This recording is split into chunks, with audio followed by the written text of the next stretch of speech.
There's a story behind my praise. That's why my hands I'll continue to raise. I'm gonna praise Him for the rest of my day. Oh, there's a story, behind. We couldn't walk on the same side of the street that they walked on. If they got off the bus and walked on one side, all the black kids had to cross over and walk on the other side. Couldn't walk on the side of the street with them, and we couldn't speak to them. One time when we went to school, we couldn't talk to them. We had the school we went to was 21 miles away.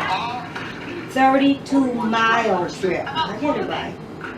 So it must have been 16 miles in the morning and 16 miles in the evening. It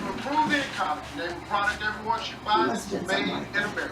I know it was 32 miles. And people couldn't drive at maybe 30 or 40 miles an hour when we were going to school. So we had to leave out of the house at 5 o'clock to be in school at 8. 5 o'clock in the morning. And you know what? They didn't understand us because we would leave our rollers in our head and our hair tied up to get on the school bus. And they would call us pickaninnies. But what they didn't realize that we're black. And the mist from the air early in the morning, the moisture we wouldn't have the curls if we hadn't done that. So we'd wait till we get to school and the sun would be out and everything, and we could take all that out of our heads. But they talked about us really bad. Here come the pickaninnies with all the pickaninny stuff in their heads. So, the one-room school, the teacher taught my mother and her older sisters, which they're like, some of them almost 30 years older than my mother. So she taught 5 generations of students. All of them she taught their mothers, their grandmothers, and the uncles and aunts, them, and then of course she taught us, which was all of their children. So she didn't have any children at all. She was in the same category with her daughter. She was the best educator, I believe, the best educator in the South that I believe ever was. She was a good teacher, but she didn't have any humanity about her. She just liked to whip kids. That's the only place we got a whipping was in school. The right answers, and our homework was always right. We got A's on every test. She would whip me and my sister. First of all, she'd make us come stand up in front of the class. Oh, look at the Williams girls. They're special. They're so special. Their grandmother makes them new clothes all the time. Yeah, she'd make a spectacle of us. And I know if we made any mistake in our talking or any little thing, she pounced off on us. So she had me stand up and read in front of the class. And I was nervous. And so when I got to the word tobacco, I never will forget it, I called it tobacco. Or she said, well, boys. The boys sometimes were 17, 18 years old. Tall men. Once you go out the trees, find me 2 of the most keenest switches you could find. And they did. And she made me stand in front of the room. Because you didn't wear pants then, but hold your skirt as tight as you can around your body. You could, if she thought it was loosened, she'd get somebody else to hold it for you. And she whipped me until I had big, thick welts all over me. Because I said the word wrong. So I got that with her. The other time, I believe she had me do a math problem on the board, on the blackboard. And I think I made a mistake. One problem was wrong. And she whipped me, and she whipped me, and she whipped me. I couldn't sit down. I couldn't even sit in my seat. And she forced me to sit there, but I was in so much pain, and such big welts and stuff. My body couldn't sit on the seat. And she sit down, or I have the boys come and hold you down. So I did that. But the thing that hurt me the worst, my poor little frail little sister. Poor little frail little sister. We were, I told you we had to go across this ravine to the water, across the water to get to school. We didn't have a radio to tell us the weather, or anything like that. So sometimes when we get down to the bottom of the ravine, the water would have risen over the plank. So we can't get across it to get to school. So now we got to go back up and go all around the mountain. Because we lived in front of behind the mountain.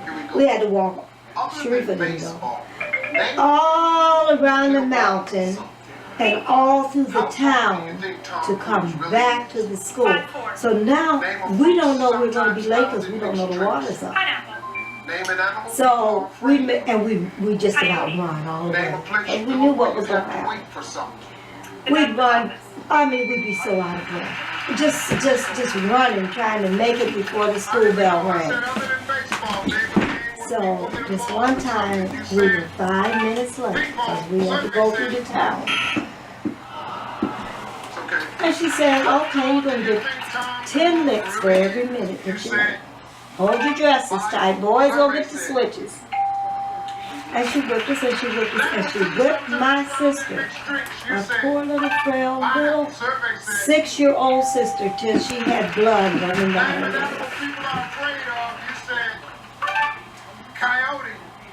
That thing hurt me so bad. And then when we went home that evening, and my sister, her clothes were all blood-stained and stuff, and we told her what happened, and my grandmother never questioned what the teacher did, but she went to the school and she said, I don't whip my grandchildren, and nobody else is going to whip them like this. And if you ever whip them like this again, take you to the school board. But guess what? She had done the same thing to my mother. She whipped her the very same way when she was in school for something dumb. I can't even remember what it is right at this moment. But it was something that Mama had no control over. And she whipped her until she was all blood-stained and stuff. And my auntie, my mother's sister, ran up to the school, Mama and them saying, and she said, oh, Miss Mary Baxter, come on out and go whoop your so-and-so. I'm going to whoop it today. Come out. Come off the school grounds. You whoop my sister like that?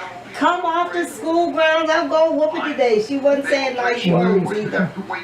And Miss Baxter was scared to leave the school. She said, oh, I'll sit here all day, Miss Baxter. So you are mine today. So, nonetheless, they had to come and escort Miss Baxter around.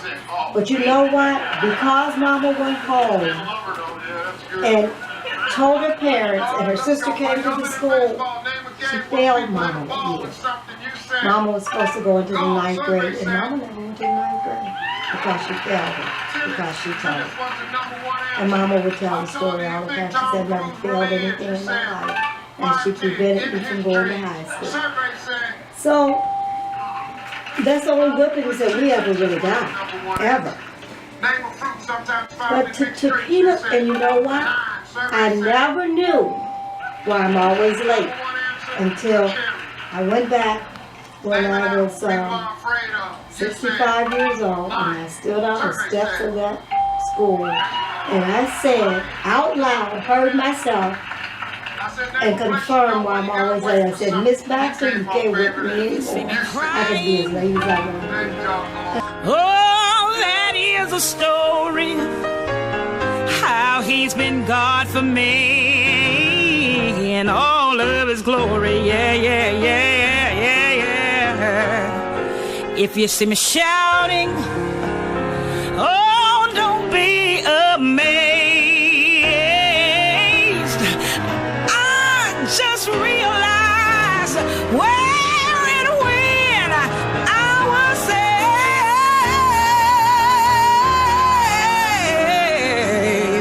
saved. If you see me running, oh, don't you think it's strange?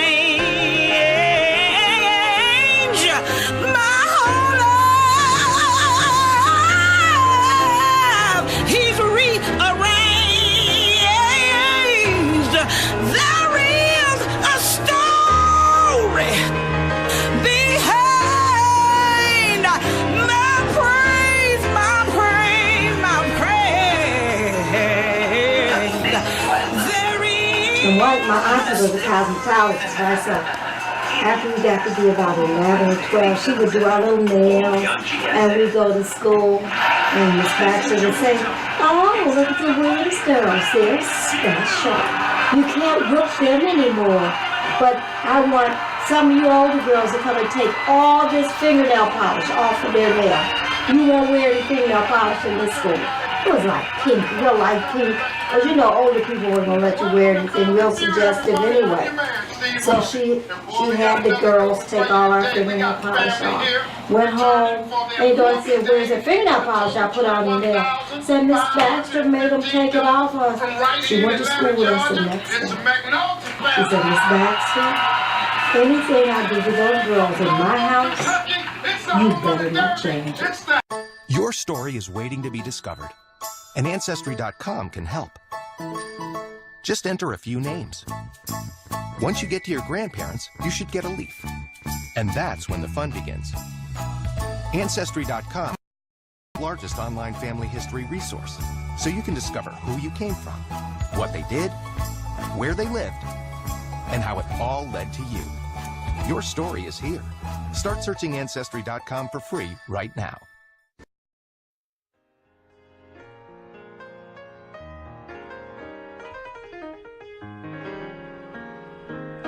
Buffalo's a long way from Kentucky for a little kid. You know you're only going to see your mother one day out of a year. Because Daddy wouldn't let her come see us. So she had to sneak and see us. Come to the church on Sunday or something like that when she was down there. So how she got us when I was 13 was that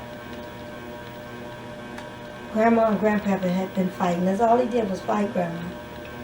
Grandma left. Her sisters came and got her. Her sisters lived in Louisville. Auntie and Charlene. So they came and got Grandma. And we was just there. So Daddy came and got us and took us to his house. And Mama came down and she said, begged him, can I take the girl? I came to do the girl's hair because you know she was a hairdresser. And he said, well, Mother's not here. She said, well, I can take them with me. He said, no, you ain't taking my kids nowhere. But his wife said, oh yeah, she can take them. She's not coming in my house. That thing ain't coming in my house and do the kids' hair. She can't do the kids' hair in my house. Okay? So Mama was visiting her sister and Josie, who lived in Cosmosdale, Kentucky, which is about 7-8 miles from West Point. So she said, okay, I'll bring them back after I finish doing their hair. And Daddy consented to it. As soon as we got in the car, Mama said, take me to the train station. So we went right to the train station with what we had on, not a change of clothes, nothing. And she brought us to Buffalo that day. We went shopping as soon as we got here, after we'd been here maybe a few hours, and she brought us some clothes and stuff. But Daddy threatened her he's going to send the police, and, you know, she's going to jail for kidnapping the kids, and it was a big thing for a while. It was a real big thing. And Mama said, Grandma kept us, and then she was gone. Grandpa beat her up, so she was gone, so she wasn't going to leave her kids. any longer. So that's how that happened. That's how we got to Buffalo. We didn't have, snow was up to our neck. It was in January. It was right after Christmas because she had come down to see us for Christmas. It was right after Christmas. Grandpa told us we weren't going to put up no tree. Grandma was putting the tree up and he went and shot the tree. Shot all the bulbs off the tree. I told you don't put that tree up. Ain't going to be no Christmas in this house. And there wasn't no Christmas in that house. So it was in January. We got to Buffalo and snow was up to our necks. And we had some little old slide-on shoes, no coats or nothing. But Mama went and got us, I never will forget. There were white boots with fur all around the top. It was so pretty. We never had anything like that. There was white boots, and I don't remember the coats, but I will never forget those boots. Never felt anything that cold in my life.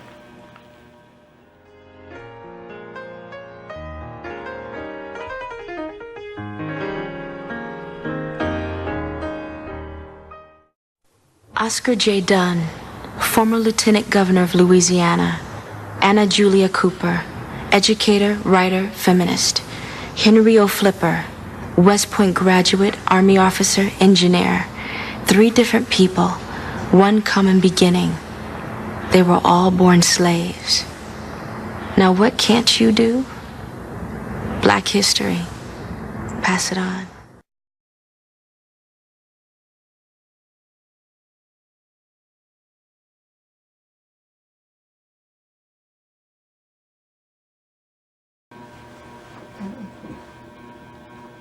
School was a trial.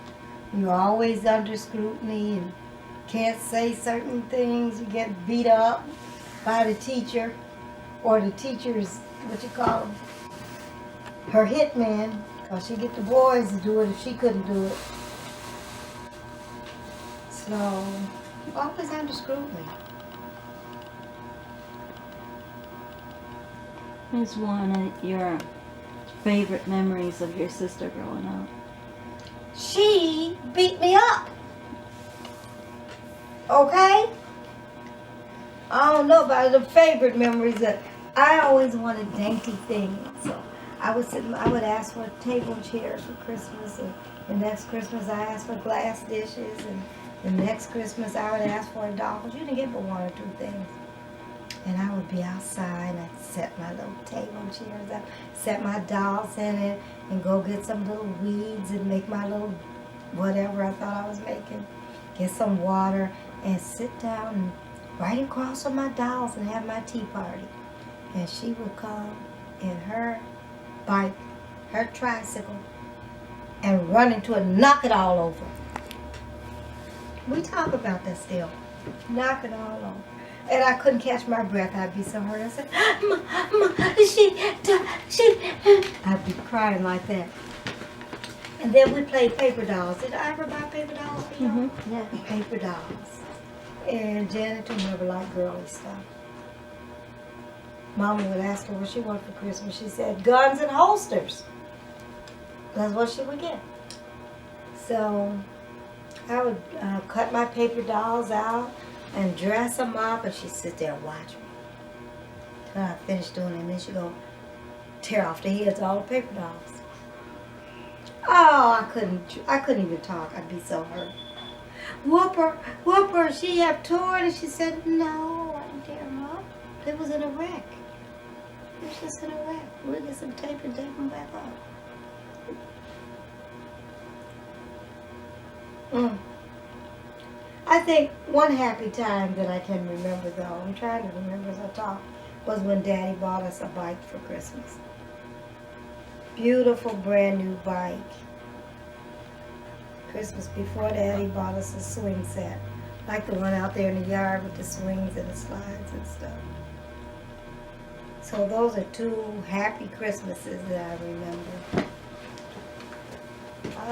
All the other times is just, who knows? Things that you have to go through so you can understand life, I guess.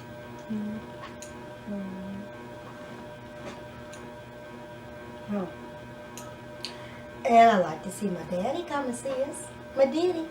My daddy came every Tuesday. My daddy came. Because my daddy had, Tuesday was my daddy's off day. And we couldn't wait for Tuesday every week. And he'd come and he'd say, he's always in a rush though. He never stayed longer than 10 minutes. But we look forward to the 10 minutes. He'd come and he'd say, because we lived right in front of a hill. The hill was right in back. The hill, then the railroad track, and then our house. And every Tuesday he'd say, I'm going to take you around that hill. We're going to roast some weenies. We're going to roast some weenies around that hill next Tuesday. Every Tuesday. I couldn't wait. Oh, Dad's going to take us next week. He's going to take us around the hill, and we're going to roast some weenies. Hot dogs. Mm-hmm. And after he tells us that, he said, Mother, you got a biscuit? She always, every single day she cooked biscuits, every single day she cooked green beans and potatoes. So he go get him a green bean sandwich every single Tuesday. And he walk away, It sure is some good food. Good old green bean sandwich. That was extended. So when he was, the month before he died, I wrote him a letter. And I said, Daddy, I've been waiting 57 years for you to take me around that hill so we can roast those weenies. But it's okay. We've done some other things. And he cried. I said, why are you crying? He said, because I should have took you around that hill. I said, yeah, but it's okay. We went around a lot of hills as an adult. Yeah, I never really thought of childhood not being very happy, but it wasn't. Oh, Mr. Charlie. In between our house and the actual town, Mr. Charlie lived. And so when we get to his house, he'd be sitting out under a big old tree. And he had grapes growing all around him. I mean, it was like, just almost like the Garden of Eden, just beautiful. And every day when he sees us, he said, pretty little old girls. Y'all pretty little old girls, y'all want a nickel. Mr. Charlie gonna give y'all a nickel. And he would give us that nickel. Oh, we'd be so excited. So after we get the nickel and we go up to the town, Grandma said, now what you want with buy with your nickel? You can get an ice cream cone, or you can get an orange crush or a grape crush. You can get a bag of potato chips, or you can get a Twinkie. We had that choice. If it was real hot out, we'd always say ice cream. But you had to eat it real fast because it was 100 degrees and it would be melting down the iron, right? And my sister, bless her heart, she'd eat her so fast. She'd eat it real fast, just eat it up real fast. And I was always doing mine real dainty, just sucking it real. And she'd say, whoop her, Grandma. Look at it. It's just running down her arm and she won't lick it off. Make her give it to me. She ain't gonna eat it. And Grandma said, well, no, sissy, you got it all over your face. You ate yours like an old hog. Real fast. And I'm not going to make her give you hers. And she would get to crying and kicking the dirt. Make her give it to me. And you know what I would do? After I take about 3 or 4 licks, I'd give it to her. Always give it to her. And when we lived in the alley before we came to live with Grandma, Mama would give us a dime a week. Every single week, that was our allowance. She'd give us a dime. We were little, too. Because the ice cream man used to come around. So she'd say, y'all can get an ice cream and you can get a bag of chips, right? So my sister, as soon as Mama would give her the dime, she would tell you the same story. You know what she'd do? Go to the edge of the porch and throw it out in the grass. I don't want this old dime. Every single time. And so we go, Mama said, okay, you do it every week. And I'm not going to make Sondra and give you her stuff when you want something that she got. I don't want her stuff and I don't want your old dime. So, the truck that would sell the peanuts and stuff, you remember that truck in Buffalo? Well, they had one in the South. They'd come around selling the hot peanuts and hot tamales, whatever. And it would be like a nickel. I'm filming. Well, they had one in this alley in Louisville. Different people coming around selling things, snacks and stuff. And I would buy mine, and then she'd sit there and look. She'd say, "How come Sondra ain't got something I don't have any?" Mama said, "You had the same dime. You had a dime just like her. You threw yours out in the grass." "Well, I don't want that dime. I want another dime." "Make her give it to me, Mama. Make her give it to me." And Mama said, "Well, what is wrong with you? Every week you do the same thing, and I remind you about the week before. I don't want that dime. Just give me another dime. Or make Sondra and give me her stuff." And guess who would give it to her? And Mama said, "Don't give it to her. Do not give her anything. Let her do without it." But I don't, because you couldn't find that dime in that grass when she threw it in it. She was a mean little thing. She used to get the worms because she knew I was deathly afraid of worms. She'd go get them, walk up to me, and throw them on me. She would throw them from across, and I would faint sometimes. I'd be that afraid. I would just say, "Ooh." And Grandma would be so mad. She said, "Didn't I tell you to stop throwing the worms on her?" Well, she shouldn't be scared of them. But when I wake up, I'd be so upset. So why do you scare me like that every week?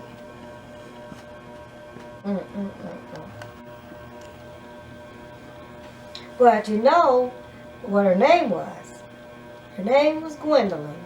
But because I was young when she was born and couldn't say it, they told me to call her Sissy. So I call her Sissy. And sometimes she'd walk up and hit me. "What you hit me for?" "My name's not Sissy, my name's Tommy." She wanted to be a boy. Ask her what her name was when she was growing up. She'd say, "Tommy." Stop calling me Sissy. With all of my family living in North Carolina, Ancestry has made me feel a lot closer. I'm Brian Ferguson, and I took it a step further by using the Ancestry DNA test. It did provide some clarity about where I came from. Cameroon, baby! I discovered that I'm more than just an African American. I am part Native American, part Scots, Irish. I'm a proud member of a new, modern, extended family. Family history is in our DNA. What's in yours? There's a story behind my praise. That's why my hands I'll continue to raise. I'm gonna praise Him for the rest of my days. Oh, there's a story, yeah, behind my praise. There's a story behind my praise. Other than that, I can't really remember no happy time. Not happy like you say, "Oh, I have such good memories." I don't remember that.